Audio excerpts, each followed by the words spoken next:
Hello, friends. Over the last four episodes, we've been speaking on different aspects and different things that one needs to be aware of to be a good leader. Sorry. And you need to keep all those things in mind at all times. Today, we're going to continue on leadership, and I am going to dwell on the topic of what changes a leader needs to make to be able to successfully perform in the current scenario of the world. Okay. The traditional mindset and the traditional way of operating as a leader, I don't think is going to work anymore. And therefore, you need to change the mindset and the approach to your leadership actions so as to be successful and, more importantly, to be impactful. Why is this so? We today live in an era of disruption, an era that, along with unprecedented challenges, also offers unprecedented opportunities. An era where the challenges you're facing today were not even known a few years back. And nor would you have imagined that this is the kind of challenge that you're going to have to face. But today, they have taken center stage. And when we talk of the challenges that one did not anticipate, or but which a leader today has to face and address, I think the first on top of our mind would be climate change. I don't know whether it's just climate change or has it already reached a stage where it is now climate crisis. We know of the severe changes in climate conditions that have happened. I was in Kashmir last week, and then I did not upload any episodes for 2 sessions. That's a different story. But I was in Kashmir last week, and I was surprised when people there with whom we were talking told us that this year, in fact, it was just about 10 days back, that the temperature in Kashmir was 37, in Srinagar, was 37 degrees centigrade. And even when we were there, it was 33. So it's a whole new climate that Kashmir is looking at. And then the second challenge that one probably did not, at least I never anticipated to the kind of seriousness that it has achieved, is that of global health. Who can forget COVID? I never will, but who can forget COVID? And how it has impacted every single human being on earth, whether he contracted COVID or not. There was the stress of COVID being contracted. And then there was the stress of a vaccine not being available. And if none of these things stressed you, there were supply chain problems because of which you would not get food in time, which too many problems. So global health challenges are something else. And you know what is surprising? Every day you read the paper and there is a new disease that has been detected. Okay, so it's a challenge. And the last but not the least important challenge which I would like to mention, there are many others, which I would like to mention, is about the societal changes that we are facing. Okay, the societal values, the societal norms, they have all changed at such speed. Of course, this is aided by social media. And the worst part of it is that the social media always hasn't been fair and good. They have their own agendas, they have their own politics to play, or they have been coerced into playing politics because of their sheer existence. So these are some of the challenges that we face. I'm just looking at the top three challenges in my view. Okay. And the best part of all this is that unlike organizations in the past, today organizations don't look at themselves as silo. They don't look at themselves as individuals anymore, but they look through a lens that focuses not just on the industry or the markets or the manufacturing or the profits, which is what traditional industries and organizations looked at. But today they look at the global and geopolitical environment around them and try the level best by law or voluntarily, but they try the level best to improve that scenario, which is prevalent all around them. Over the past few years, I know since the time I came into business and what business is like today, life and work has changed. It has been reinvented.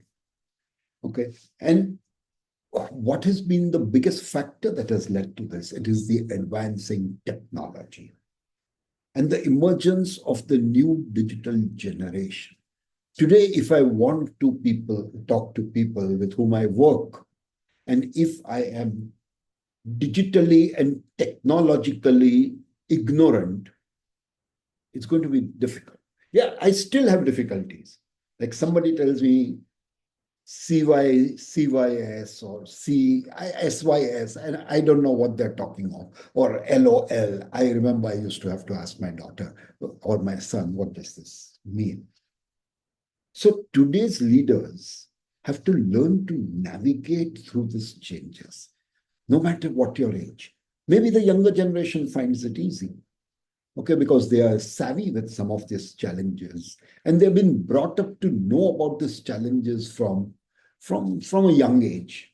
For us to think about global challenges and climate changes and all of that becomes a bit of a daunting task and difficult to understand of why all this is happening. And to be successful and impactful in this era, which is an era of turbulence and disruption, we must cultivate a new mindset as a leader. If you're going to work with the traditional mindset, you are not only going to slow down the progress of your organization, but you could very well destroy the organization. Okay, because your team, which is definitely a lot of newcomers coming in, are not going to be able to operate the way you used to operate, maybe even just 5 years back. So that new mindset that a leader needs to create is one that is open. You need to be open to new ideas, new thoughts. You need to be flexible. You can't say, I am right and stick to it. And you need to be adaptable. Adaptability is very important because the world is changing at such a rapid pace that if you're not adaptable, you're going to be left behind. And that mindset that you need to create today is one that harnesses the energy, the passion, and the capabilities of the entire team. You don't now dictate, but you hold hands and walk together. And to do all this, although you definitely need to change your mindset, what is also important is to change your strategy.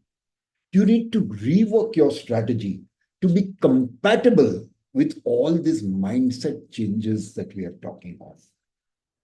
And you need to develop a strategy that is inclusive and sustainable.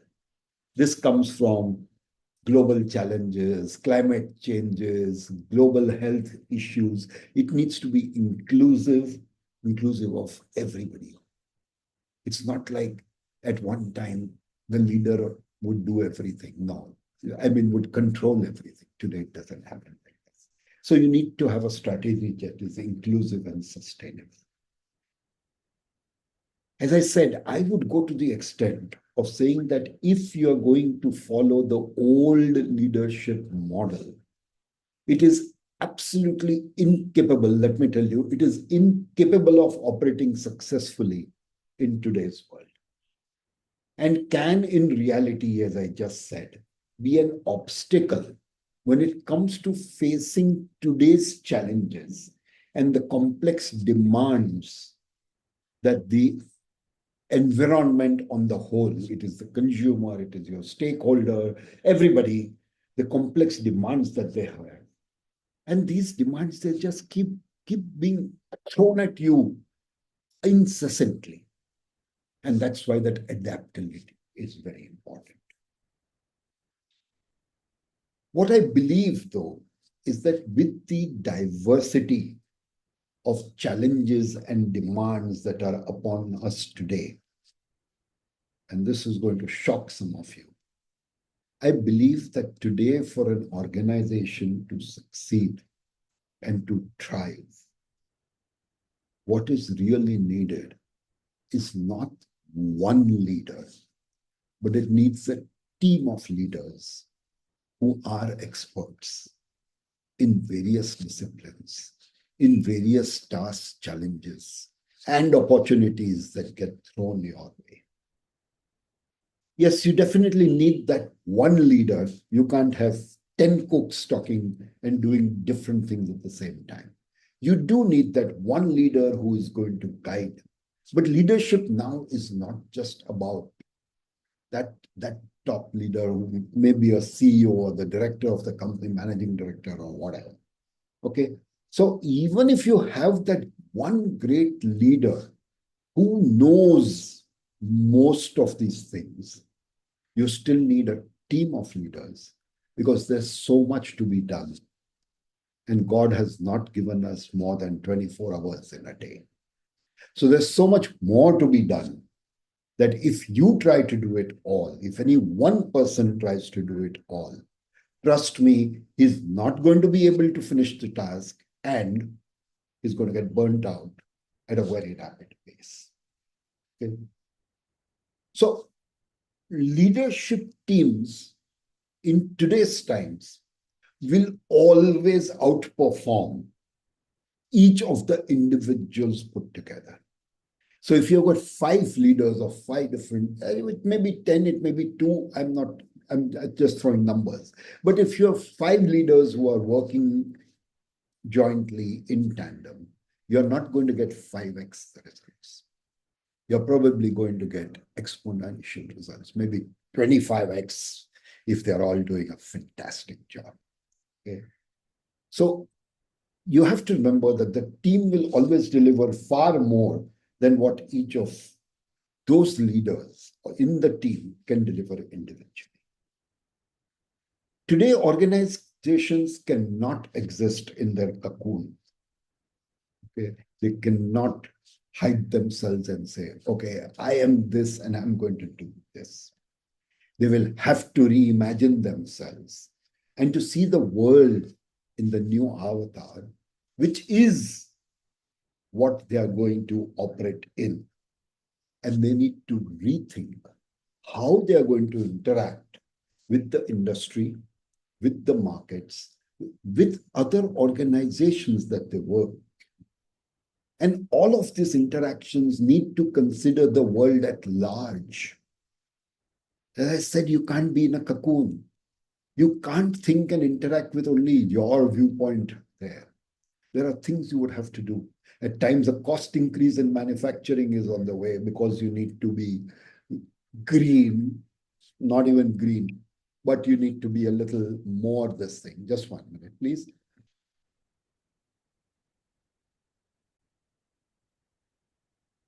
So, as I said, the organizations will need to look at the world at large. So let us look at some of the changes, or more accurately, the shifts in mindset that one needs to develop and cultivate to thrive, to be successful, and to be impactful in today's scenario. The first one is to shift your focus. You need to, from being a manager, okay, who was delivering profits for the shareholders as primary responsibility, to a visionary who creates value for all stakeholders. Now it's not only about the shareholders. And therefore, you need to change your mindset from one of preservations, and that preservation was mainly about profits at that time, to a mindset today of immense possibility. As I said, the world has thrown unprecedented opportunities our way. The second shift you need to create is a shift in value creation. Traditionally, leaders were planners and buyers. They would plan and buy best so that they get maximum profits, and of course, sell best. Okay. But today, they need to be architects. They need to co-create new and increasing value through new methods, new processes, new materials, and constant innovation. So you need to go what was traditionally, and especially in India, people will know what I'm talking of, from an economy of scarcity. Today, we have got an economy or an economy that is moving towards abundance. So the mindset has to change from that of scarcity to abundance. You need to change or make a shift from the way you organize things. Previous leaders, I think we've spoken about this in another episode, were commanders and directors, organizing through very well-structured hierarchies, but which were very fixed, and there was a chain of command by which everything would move. You today become a catalyst, collaborating with empowered teams. You don't just have an hierarchy of different people. You have different teams working together and who are all empowered for the task they have been given. So the mindset that has to change is that from authority to one of partnership.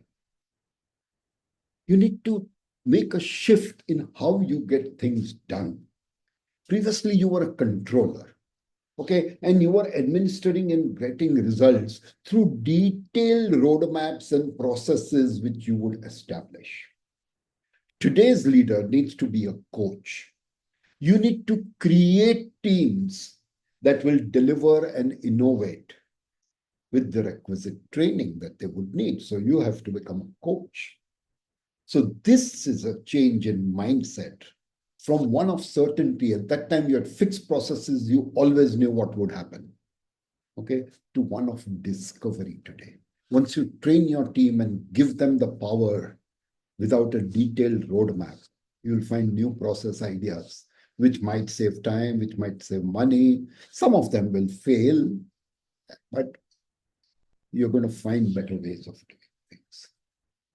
And at the end of the day, you will have to make a shift on how you show up. We talked about this in the episode before last. From being a professional who was delivering and meeting fixed expectations of the shareholders, today you have to come across as human, come across as yourself, your best self, and one who definitely walks the talk. So you need to make a mindset shift from conformity to authenticity. You have to project yourselves as authentic. Now, leaders who develop these capabilities and mindsets are going to be enormously successful, and they will become the potential catalysts and enablers of true value creation and not just profits. And that is what every organization needs today. It's not only about profit. You will find tons of organizations. I know I have worked and done workshops for an organization that is so focused on green, going green and saving the earth on the whole. They plant trees, they have systems put in place which will help them to reduce their carbon footprint. And I know many such organizations who are doing that. Hope this has helped you. Have a great evening, and we'll catch up on Monday again. Thank you.